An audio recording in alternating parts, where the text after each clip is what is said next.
es la licenciada Claudibet Morales Núñez. Ella es licenciada en Derecho, egresada de la FES Zacatlán y actualmente estudiante de la maestría en Política Criminal. Se ha desarrollado profesionalmente orientado hacia la promoción, defensa y protección de los derechos humanos. Ha trabajado en lugares como la Suprema Corte de Justicia de la Nación, la Comisión Interamericana de Derechos Humanos, donde fue parte del equipo en terreno del GIEI de Ayotzinapa y estuvo trabajando en la sede de la comisión en Washington, D.C. La Dirección de Género de la Secretaría de la Función Pública, la Unidad Especial de Investigación y Litigación para el caso Ayotzinapa y el Centro Nacional de Identificación Humana de la Comisión Nacional de Búsqueda de Personas. Le damos la bienvenida. Ay, ¿qué tal? Perdón, disculpe.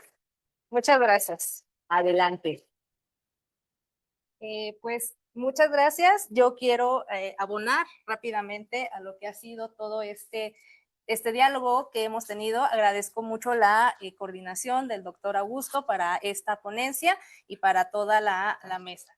Y yo quiero retomar algunas de las cuestiones que ya han manifestado las personas que me acompañan y quiero mencionar esto de las desapariciones de larga data. Actualmente estamos viendo que se está implementando una nueva forma de identificación humana que tiene que ver con las huellas decadactilares, la identificación por medio de la huella y el cotejo con los registros del INE. Eso funciona, pero cuando hablamos de desapariciones recientes. Las de larga data, ¿cómo las vamos a entender? Y entonces aquí yo lo que estoy identificando es que pasamos de un contexto de control estatal a un fenómeno de complejidad. Entonces, vamos a ver cómo se ha definido la desaparición, las desapariciones en América Latina, lo que se ha denominado el terrorismo de Estado, que también ya se reconoció en México, lo que funcionó como el capitalismo y la globalización para la modificación de estas interacciones que llevan a la complejidad y cómo esto se ha instaurado como regla. Entonces, la ausencia de una persona, de acuerdo con la ley general, pues se puede definir también como ausencias voluntarias y en aquellas en las que se manifiesta o se presume que existe un delito, eso va a ser una desaparición con características delictivas. Entonces, es la parte en la que nos vamos a centrar, en esa parte de aquellas en las que se presume la comisión de un delito.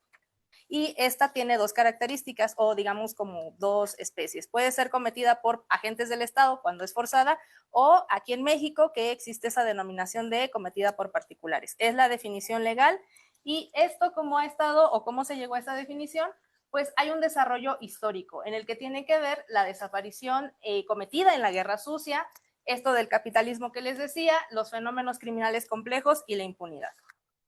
¿Qué fuentes fueron consultadas? Principalmente el mecanismo de esclarecimiento histórico que fue creado con motivo de los hechos de la Guerra Sucia. Está disponible en línea, lo pueden consultar. Es un trabajo bastante completo sobre todo lo que sucedió, cómo acontecieron las desapariciones y los grupos a los cuales fueron reprimidos por el control estatal. También lo que han mencionado algunos organismos internacionales, incluyo también lo que mencionaba el GIEI Ayotzinapa y lo que refiere el Comité SED, así como algunas sentencias. Desapariciones en América Latina, pues ha sido la región en la que se cometieron un montón de delitos relacionados con cuestiones de lesa humanidad y también crímenes atroces, los cuales en su mayoría pues fueron cometidos por agentes del Estado. Y, por ejemplo, tenemos casos como en Guatemala, Perú, Colombia y Argentina, donde estos países impulsaron gobiernos militares en los cuales hubo una especie de etiquetamiento, una cuestión en la que a las personas que se oponían a estos gobiernos se les decía como el enemigo interno, y eso es lo que generaba estas violaciones de derechos humanos. Y este estigma contra los opositores es lo que generaba, digamos, como esta cuestión de control, esta cuestión de persecución. En México se ha documentado que al menos existen tres momentos en los que este tipo de la desaparición se ha desarrollado, que el primero es del 65 a 1990, que tiene que ver con lo que se denomina terrorismo de Estado. la implementación de la estrategia de seguridad militarizada, que el juez ya aquí amablemente nos empezó a explicar todo lo que son los operativos conjuntos y que involucra la presencia de personal castrense militar en actividades de seguridad pública.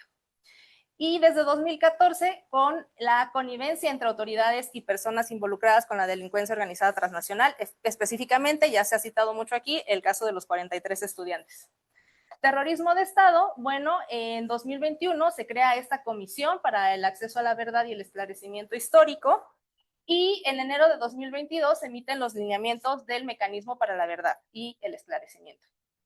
En el cumplimiento de sus fines, este mecanismo recaba testimonios de diversas personas en los cuales empiezan a documentar los grupos a los cuales se les ejercía el control estatal, y esto nos permite identificar el contexto en el que desaparecen las personas en esta época. El primer grupo es el de comunidades campesinas, indígenas y afromexicanas en el marco del control territorial de la lucha agraria. Este grupo pues era especialmente objeto de vigilancia extrema, y sobre todo porque se creó un grupo especial, el C047, que trabajó directamente para el director de la Dirección Federal de Seguridad, que si históricamente hacen un recorrido es quienes cometieron en esa época un montón de atrocidades y quienes estaban a cargo de las desapariciones en esa época. El segundo grupo fueron las poblaciones que se oponen a las políticas públicas de desarrollo y que son afectadas por la ilegalidad y el disciplinamiento social. Este se interconecta con las políticas de desarrollo. Mucho, por ejemplo, lo que sucedía sobre todo en cuestiones de campesinos que también se organizaban en contra de la toma de cierto tipo de territorios, y que aquí, por ejemplo, ya aparece también un cuerpo de seguridad privada que era auspiciado por caciques y terratenientes. Pero el impulso al desarrollo pues no provenía de una lógica propia del Estado mexicano, sino que se inserta también por parte de su principal socio comercial, que era Estados Unidos, y entonces le dice, queremos hacer negocios contigo, pero para eso necesitamos que controles la problemática de las drogas. Y así, entonces, entre el 70 y el 80, antes de todo lo que fue la seguridad militarizada, ya existían estos, digamos, como especies de controles de seguridad pública por medio de la fuerza y por medio del uso sistemático de detenciones arbitrarias, tortura, desaparición forzada y ejecución extrajudicial. Para esto, por ejemplo, les recomiendo mucho, el Centro PRO acaba de sacar lo que son los vuelos de la muerte, también a dónde van los desaparecidos. Ahí dan cuenta de toda esta sistematicidad y lo pueden ver en línea. Es muy, muy, muy buen material para entender esta parte. Y, por ejemplo, el tercer grupo ya son las disidencias político-partidistas y urbano-populares. Como sabemos, México pasó por un periodo en el que había partido único, partido hegemónico, y entonces todas las disidencias que se oponían a la implementación o al control, al seguimiento del PRI, que en ese entonces era ese partido hegemónico, también fue objeto de toda esta violencia. Y estas víctimas necesariamente se clasificaban o también se etiquetaban como aquellas que atentaban contra el orden y la seguridad a la sociedad mexicana. Entonces, aquí se identificaron a más grupos también, incluidas las disidencias sociales, como trabajadoras sexuales, juventudes organizadas, extranjeros y poblaciones en situación de calle. Por ejemplo, muy poco se ha hablado, pero la población trans en México también en esa época fue objeto de mucha de esta represión y fue objeto de este tipo de desapariciones. Ya me voy a apurar. Entonces, se define esto del terrorismo de Estado para la implementación del control, y también ya sea que estas poblaciones estaban ante riesgo de este control. Y esta sentencia de amparo salió el año pasado, es la del Juzgado Noveno de Distrito en el estado de Guanajuato, donde literalmente se reconoce que en el caso de Radilla Pacheco, que es la primera sentencia en la que se empieza a hablar de este fenómeno a nivel interamericano en México, tiene que ver con el terrorismo de Estado. Así lo clasifica la juzgadora que emite esta sentencia, y ahí pueden encontrar información sobre esto. Bueno, voy a pasar rápido a los otros, que tienen que ver más como esta cuestión del 82 al 99, a través de la implementación de estas lógicas de capitalismo y globalización, pues también empiezan a haber fenómenos, por ejemplo, el levantamiento armado en Chiapas después de la firma del Tratado de Libre Comercio, Y también un antecedente, ya hablamos de militarización, pero en la acción de inconstitucionalidad 196 ya se empieza a establecer la participación de militares en tareas de seguridad pública. Entonces, en realidad, este debate no es reciente, no es nuevo, pero ya ha tenido diferentes matices y una evolución normativa que ahora ya tenemos una ley de la Guardia Nacional. El 6 de enero del 2005, por ejemplo, ya se establece que la Sedena y la Secretaría de Marina van a participar en el Gabinete de Seguridad Pública, es decir, ya se van a tomar también decisiones por parte de estos grupos en materia de seguridad. Y eso es lo que nos lleva a la estrategia de combate integral al narcotráfico, lo que son los operativos conjuntos. Y justamente esto tiene que ver con muchas violaciones a derechos humanos que ocurrieron en esa época, y justamente Alvarado Espinosa, que es el caso que ya nos habían comentado anteriormente, tiene que ver con esta forma de identificación de las violaciones, y también habla acerca de cómo debe de ser el control de la seguridad militarizada, qué controles ciudadanos se tienen que exigir y cómo tiene que estar esto precisado, ¿no?